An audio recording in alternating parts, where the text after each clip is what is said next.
Welcome to How to Connect to Your Spirit Guides, a step-by-step practical instructional video that will teach you how to connect to your spirit guides, how to hear them clearly, and most importantly, to learn how to trust what you are receiving.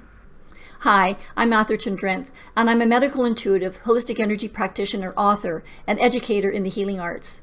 I have been in private practice for over 20 years, and I have an international practice. In my healing room, I channel the archangels Gabriel, Michael, Raphael, and Ariel, as well as Mother Mary, the Lord Jesus, and the Archangel Metatron. In order for you to learn how to connect to your spirit guides and to learn how to hear them clearly, and most importantly, learn how to trust what you are receiving from your guides, you're going to need two things.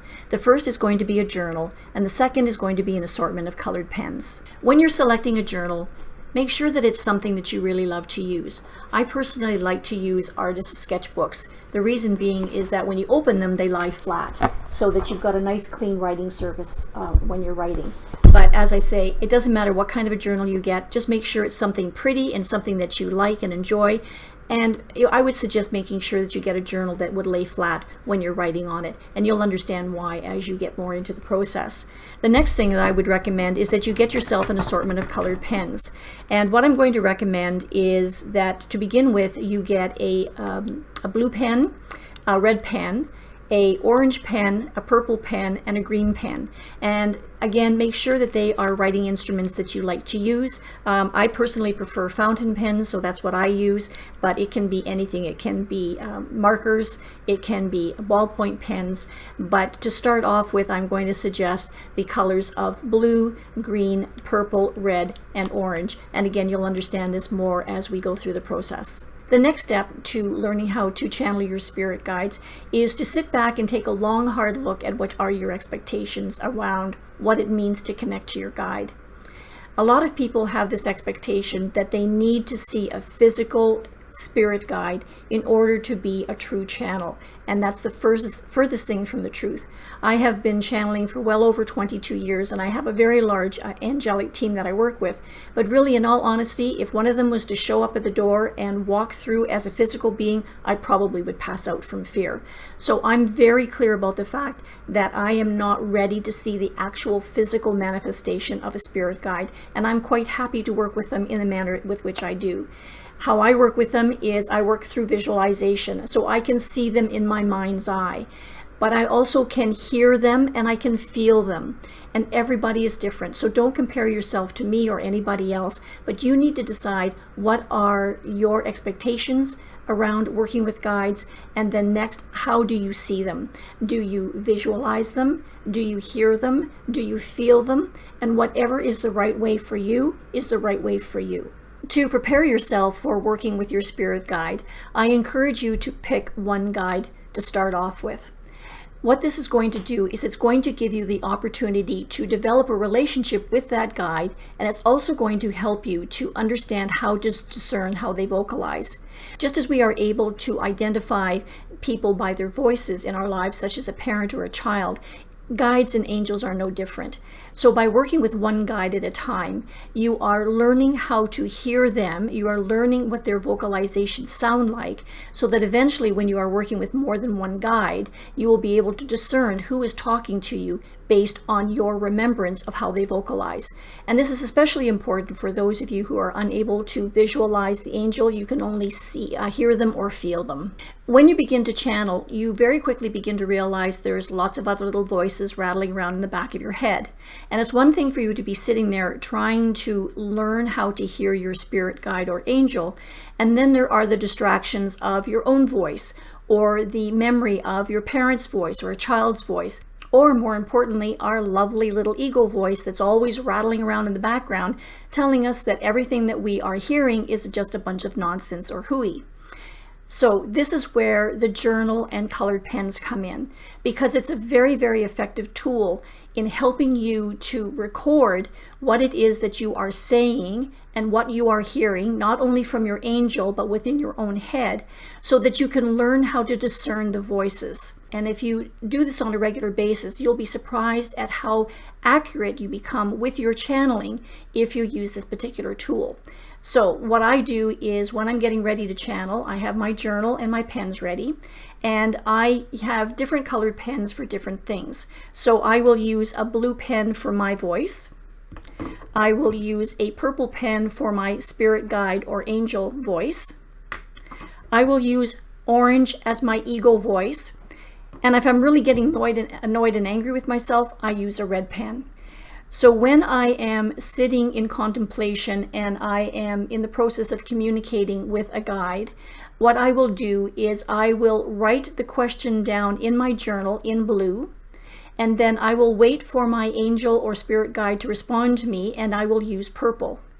If I think that what I'm starting to hear is a bunch of nonsense, then I know that that is my ego voice coming through, and I will use my orange pen. If I'm starting to get frustrated and angry with myself, then I will use my red pen.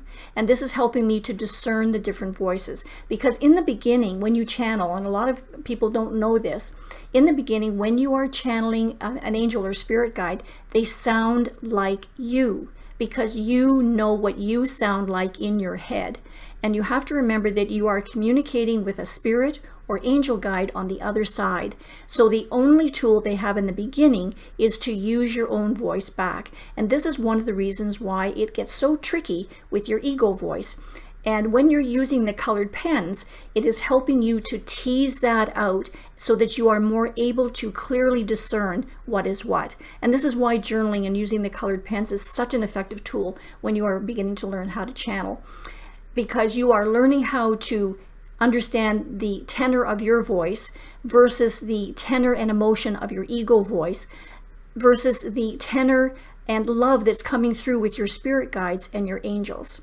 The next step into developing your channeling so that you can learn how to communicate clearly with your angels or spirit guides and learn how to trust the communications that you are receiving from them is to develop a short daily ritual.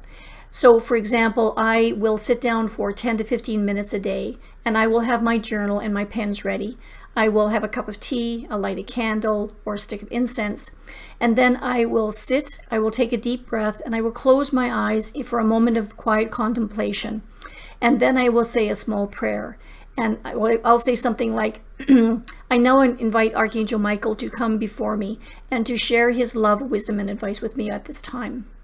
And I imagine him coming into the room and sitting in a chair across from me. I welcome him, and then I start to ask my questions. So I will write down my question in blue ink, and then I will wait to hear from him. And whatever comes into your mind, whatever it is, without filtering it or censoring it, pick up whatever pen you think is appropriate and use that pen to write it down. 99.9% of the time, the first thing you start to hear will be your angel guide. But like I said in the beginning, it will sound like your own voice. It doesn't matter. Remember that when you are doing your daily channeling practice, to not censor what it is that you are receiving. The only way you're going to learn how to hear them and communicate with them, and to learn how to trust what you are receiving, and to learn how to trust yourself and move your ego voice out of the way, is through daily practice. The trick to learning how to channel is to trust what it is that you're receiving, to not censor it. And this is where journaling and the colored pens will come in. It will help you to develop your skill set. It will help you to discern the voices that are coming through, and it will help you to build your trust within yourself. It's also going to help you to identify when your ego voice is trying to interfere. So remember, the ego is fear, and it is going to do anything to pull you off track. If you are writing something down and the minute you go, oh, well, this is just ridiculous, you know that that's your ego. Remember that if you want to get effective at your channeling and being able to hear them clearly and to be able to communicate and trust what it is that you're receiving, then it's practice, practice, practice. You don't need to do more than 10 or 15 minutes a day. Over time, you're going to find that it's much easier to discern what is your voice, what is your ego voice, what's your angry voice, and when they are clearly communicating to you.